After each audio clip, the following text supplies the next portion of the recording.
Assalamualaikum warahmatullahi wabarakatuh.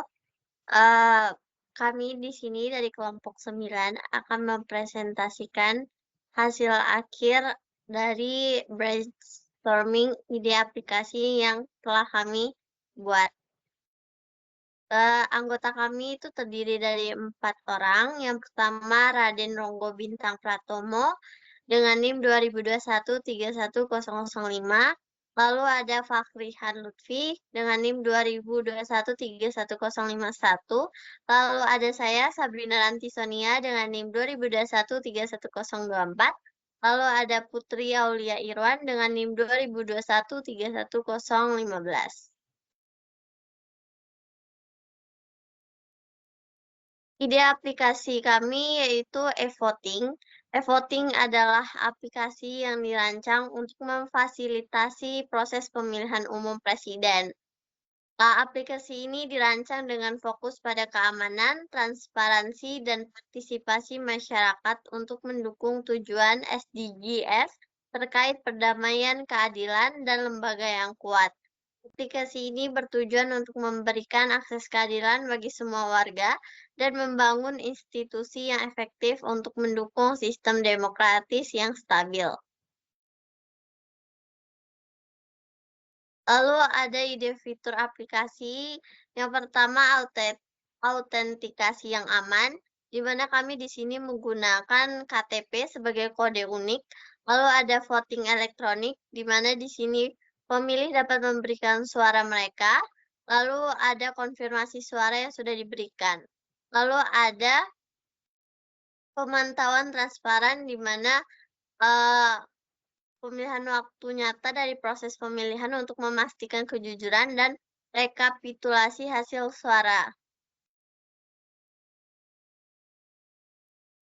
Lalu ada pemberitahuan dan informasi tentang kandidat dan platform mereka, lalu kemudahan akses, di mana desain antarmuka yang ramah pengguna untuk memastikan aksesibilitas bagi semua golongan masyarakat.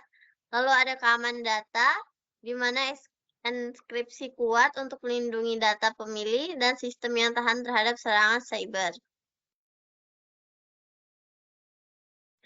Di sini ada rancangan awal UI kami. Yang pertama itu halaman utama menampilkan informasi umum pemilihan, daftar kandidat, dan tautan untuk memulai proses pemilihan. Lalu ada halaman pemilihan, antarmuka, suara dengan gambar, dan profil kandidat untuk memudahkan pemilih dalam memberikan suara. Lalu ada halaman konfirmasi, memberikan ringkasan suara dan konfirmasi sebelum pemilih mengirim suaranya. Tampilan home itu terdapat buton, voting now, dan user, di mana buton pada setiap card dapat digunakan untuk memberikan suara dan memilih paslon tertentu. Lalu ada voting now dapat digunakan untuk memungkinkan pengguna untuk memberikan suara atau memilih paslon. Terus ada user, di mana memungkinkan pengguna memberikan suara atau memilih presiden, dapat diimplementasikan dengan beberapa cara yang sesuai dengan tujuan dan konteks aplikasi atau platform. Ini penjelasan pada tampilan home, di mana ada 3 kandidat yang bentuknya card, lalu di bawahnya ada card paslon dan ada buton yang jika diklik itu akan menampilkan detail paslonnya sekaligus kampanye. Lalu di paling bawah setelah 3 card ada buton voting now untuk dialihkan kembali ke halaman pemilihan. Jika sudah memilih dan menampilkan sukses, data akan masuk ke database yang nantinya kami akan menampilkan jumlah suara tiap paslonnya. Lalu akan dilanjutkan oleh Putri Aulia Irwan. Saya persilakan. Baik, di sini saya akan menjelaskan gambaran mengenai aplikasi kami, di mana pertama ada desain antarmuka pengguna UI, di mana ada 3 halaman masuk login. Pengguna diminta untuk memasukkan nomor KTP sebagai kode unik mereka untuk masuk ke aplikasinya. Dan kedua, halaman registrasi, di mana bagi pengguna yang belum terdaftar, ada opsi untuk mendaftar dengan memasukkan informasi yang diperlukan dan nomor KTP. Selanjutnya ada beranda, di mana setelah masuk itu pengguna dapat melihat calon presiden platform mereka dan informasi terkait pemilihan. Bisa di next.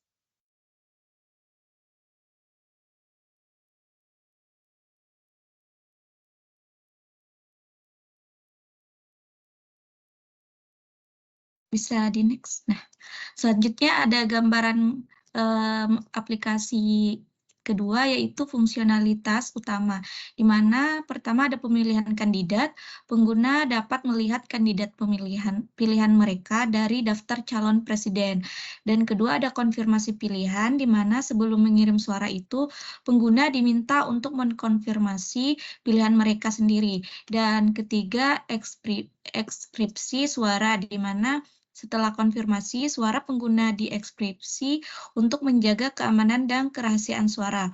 Terakhir ada histori pilihan, di mana pengguna dapat melihat riwayat pemilihan mereka di dalam aplikasi tersebut. Boleh di next. Terakhir ada validasi KTP, di mana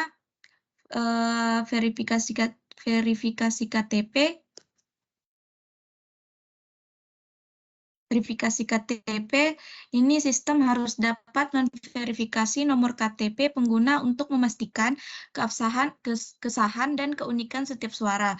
Kedua, di mana pencegahan ganda suara, sistem harus dapat mencegah pengguna memberikan lebih dari suatu suara dengan menggunakan nomor KTP yang sama.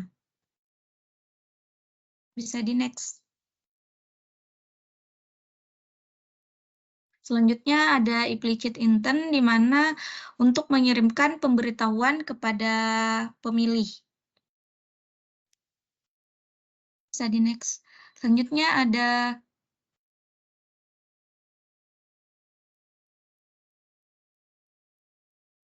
ada explicit intent, di mana ada dua, untuk memanggil halaman kandidat saat pemilih memilih, dan untuk pindahan antara halaman konfirmasi dan halaman utama.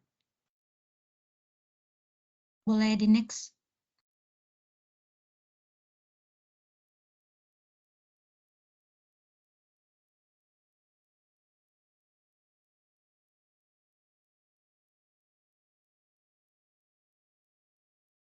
Baik, selanjutnya akan dijelaskan oleh Farihan Lutfi.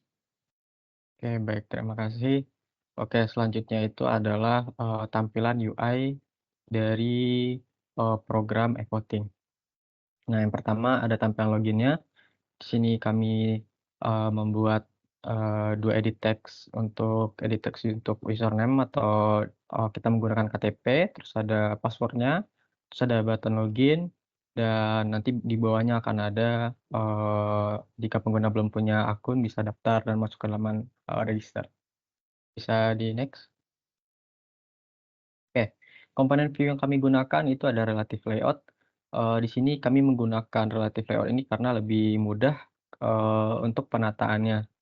Terus untuk image view-nya seperti biasa, image view kami untuk memasukkan gambar-gambar atau logo yang cukup menarik tampilannya untuk pengguna. Oke, next.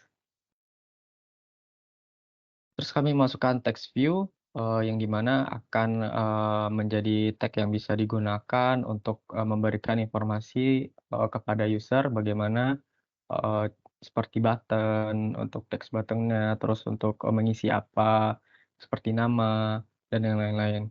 Terus ada edit text. Edit text ini adalah salah satu komponen view yang digunakan agar bisa user mengedit atau mengisikan data-datanya. Yang selanjutnya ada button ya, tentunya kan di program kami ada yang namanya button. Kami lumayan banyak, kalau tidak hanya 4 button, itu ada button login, button daftar, dan button vote now, sama quick count. Terus ada atribut layout, lumayan banyak atribut-atribut yang kami gunakan dari layout width, the height, dan below, dan yang lain-lain sebagainya. Next.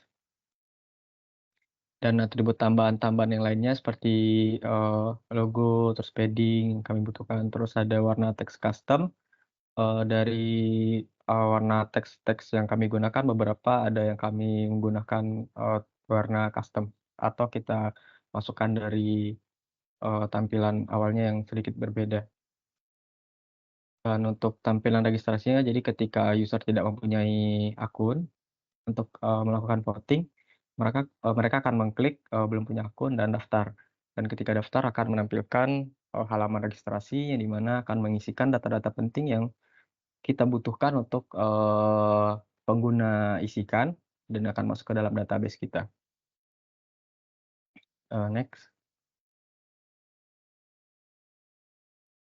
Nah, juga ada komponen scroll view agar di halaman registrasi itu kita menggunakan scroll view agar bisa user melakukan scroll dari atas ke bawah karena kami membutuhkan data yang cukup banyak, jadi kita membutuhkan scroll view agar bisa di-scroll layar dari halaman registernya.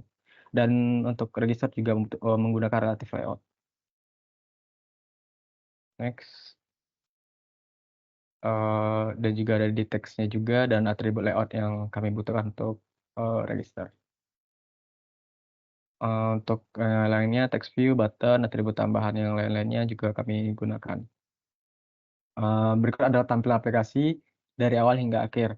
Nah, di sini kami memiliki 4 halaman. Yang pertama halaman login. Nah, di mana ketika user pertama kali membuka aplikasi e-voting akan ditampilkan oleh halaman login.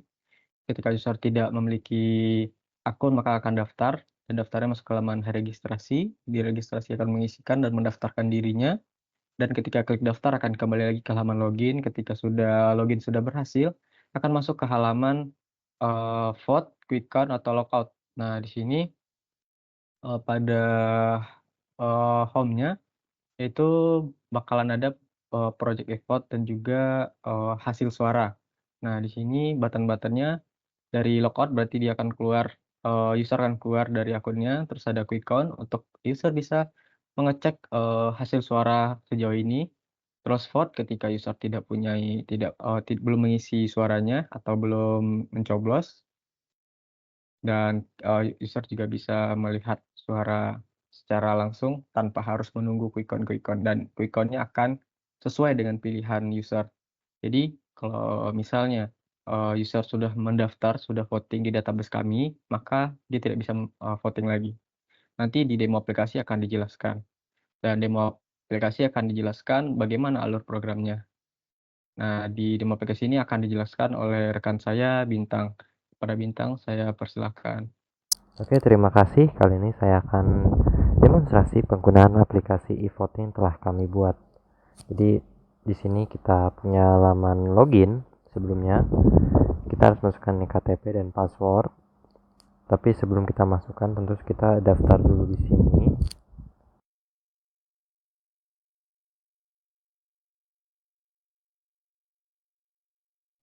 Kemudian kita klik daftar.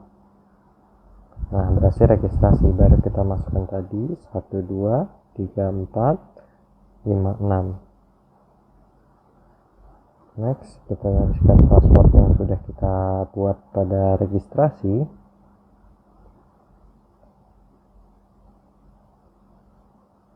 Oke.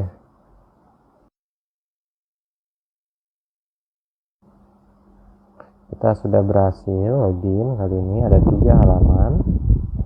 Bisa lihat sini ada vote, ada quick count, dan the logout. Jadi pertama kita akan masuk ke halaman vote. Di sini ada 3, yaitu ada untuk pemilihan paslon 1, paslon 2, dan paslon 3. Nah, nanti kalau kita vote, kita bisa lihat hasilnya di quick count. Quick count ini ngitung jumlah suara yang ada. Nah, di sini dari paslon 1 sampai paslon 3 jumlah suara 1.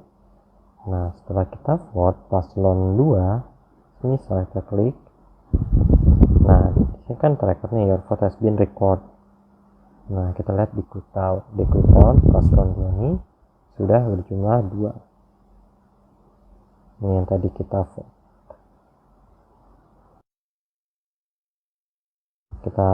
Sekarang kita udah ngevote. Kita akan coba vote lagi. Nah, di sini kita diberitahu bahwa kamu sudah voting. Jadi voting hanya bisa dilakukan 1 kali. Dan yang terakhir adalah logout.